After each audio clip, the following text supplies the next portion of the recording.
Hello and welcome my dear friends, आपका स्वागत करते हैं आपके अपने यूट्यूब चैनल एग्ज़ाम मेरी जान में। इस वीडियो में बात करूंगा UP BSc nursing UP senate के लिए फर्स्ट राउंड काउंसलिंग में किन छात्रों को सीट अलॉट होने वाली ये बताऊंगा। आपका सीट अलॉट में रिजल्ट आपका 13 जून को आने वाला है। किनको सीट अलॉट हो सकती है वो बात करूँगा। इम्पॉर्टेंट है वीडियो, आखिर तक देखिएगा आप लोग। ये एक नोटिफिकेशन आया था काउंसलिंग के रिगार्डिंग, तो काउंसलिंग चॉइस फिलिंग ये प्रोसीजर आपका कंप्लीट हुआ। अभी मैं देखिए अनाउंसमेंट ऑफ सीट एलोकेशन, मतलब सीट आपको अलॉट हुआ है या नहीं हुआ है, इसकी इन्फॉर्मेशन आपको जो मिलेगी वो 13 जून को देखने को मिल जाएगी। उसके बाद बता रहे हैं acceptance of seat allocation and reporting at college for admission process, मतलब सीट अलॉटमेंट रिजल्ट आप डाउनलोड कर पाएंगे और जो भी कॉलेज मिला रहेगा उसमें जा कर के एडमिशन प्रोसीजर कंप्लीट करेंगे। कहने का मतलब डॉक्यूमेंट वेरिफिकेशन आप लोग करवाएंगे। अब किनको सीट अलॉट हो सकती है उसके बारे में डिस्कस करूंगा, बाकी आपको गाइड करूंगा आगे एडमिशन कैसे लेना, ये सब प्रोसीजर मैं आपको बताता रहूँगा। तो देखो दोस्तों, ऐसा कोई बाउंडेशन नहीं है कि किस रैंक तक के स्टूडेंट्स को कॉलेज मिलेगा या किस मार्क्स तक के स्टूडेंट्स को कॉलेज मिलेगा, क्योंकि यहाँ पर आप ही देखेंगे अभी जब सीट अलॉटमेंट रिजल्ट आएगा, कोई एक स्टूडेंट्स होगा जिसको 65 मार्क्स पर कॉलेज मिलेगा, कोई एक स्टूडेंट्स होगा जिनको 95 मार्क्स पर भी कॉलेज नहीं मिलेगा। साथ में कुछ ऐसे स्टूडेंट्स भी होंगे, आपको भी पता है 65 पर जिसको अलॉट होगा वो प्राइवेट कॉलेज होगा, और इतने पर जिसे नहीं अलॉट होगा वो गवर्नमेंट कॉलेज रहेगा, ये आपको भी पता है।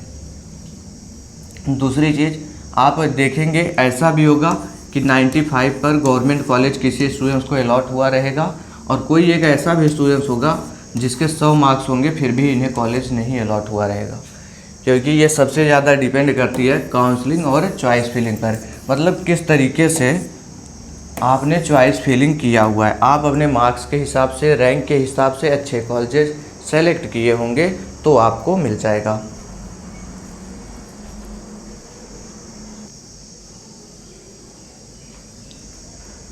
फिर भी स्टूडेंट्स जानना चाहते हैं कि कितने मार्क्स उनके होने चाहिए कि उनको मिल जाए कॉलेज। तो देखो दोस्तों, जो गवर्नमेंट कॉलेज जो भी स्टूडेंट्स सेलेक्ट किए होंगे, गवर्नमेंट कॉलेज के लिए 95 प्लस मार्क्स जिनके हैं वो लोग मान के चले सीटें मिलने वाली है। और 95 प्लस में किसके लिए बोल रहा हूँ, अनरिजर्व्ड के लिए, ओबीसी और ईडब्ल्यूएस, इनको मिलना चाहिए इतने पर। जो अनरिजर्व्ड है इनके लिए बिल्कुल लो चांस है कि 95 प्लस और 100 से कम है तो मिल जाए, इसके थोड़े से चांसेस कम है, लेकिन ओबीसी ईडब्ल्यूएस में मिलने के चांसेस रहेंगे। प्रेफरेंस डिपेंड करेगा आप कैसे कॉलेज सेलेक्ट किया है। अगर इतना है आपका और मान लिया अंडर 100, मतलब 100 के नीचे है, 95 से ज़्यादा है आपका, तो आपका चॉइस फिलिंग देखा जाता है। अगर आपने प्रेफरेंस स्टार्ट किया केजीएमयू लखनऊ से, यूपीयूएमएस सैफई से, या फिर एलएलआरएम मेरठ से, या फिर जीएसवीएम कानपुर से, तो मान के चले आपको यहाँ पर सीट नहीं मिलने वाली। आपको लोअर कट ऑफ से स्टार्ट करना था, जैसे बदायूं से, आजमगढ़ से, नोएडा से, अयोध्या से, वहाँ से आपको कॉलेज स्टार्ट करना था तो मिल जाता आपको। लेकिन इन कॉलेजेस से जाएंगे क्योंकि जो सीट अलॉट की जाती है वो स्टार्टिंग के 5-7 प्रेफरेंस देखे जाते हैं, उसमें आपका मार्क्स आता रहता है, रैंक आता रहता है, तो आपको सीटें अलॉट कर दी जाती है। बात समझ में आ गई। और रही बात जो हमारे एससी एसटी के स्टूडेंट्स हैं, उनके 92, 93 अगर इतने मार्क्स है तो मान के चले आपके मैक्सिमम चांसेस है कि सीटें अलॉट हो जाएंगी। बाकी सीटें तो आपको 90 तक भी अलॉट होंगी, बस डिपेंड यही करेगा आप कैसे कॉलेज को प्रेफरेंस दिए हैं।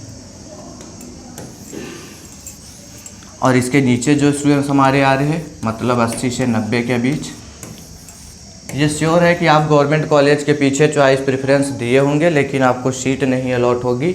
इसके भी चांसेस मोर देन 70% उतने चांसेस है, 70% से ज़्यादा चांस है कि आपको सीट नहीं मिलेगी, क्योंकि यहाँ पर कट ऑफ बहुत ज़्यादा जाती है, मतलब आपकी रैंक यहाँ पर बहुत ज़्यादा हो गई है।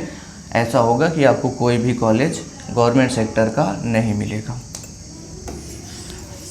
और वो सभी स्टूडेंट्स जिनके 60 प्लस मार्क्स हैं और 80 तक जा रहे हैं।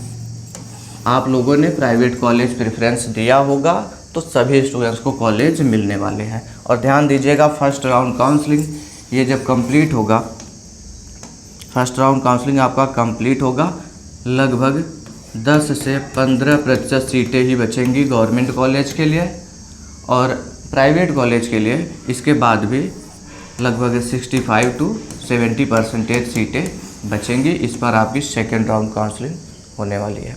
उम्मीद करता हूँ बातों को समझे होंगे। सीट अलॉट में रिजल्ट आएगा, अब तक इन्फॉर्मेशन प्रोवाइड करूँगा, साथ में आगे एडमिशन प्रोसीजर कैसे कंप्लीट करना है इसके बारे में भी बताऊँगा। तो क्या करना, टेलीग्राम ज्वाइन करके रखना, इन्फॉर्मेशन उधर पर ही जाएगी। Thanks for watching this video.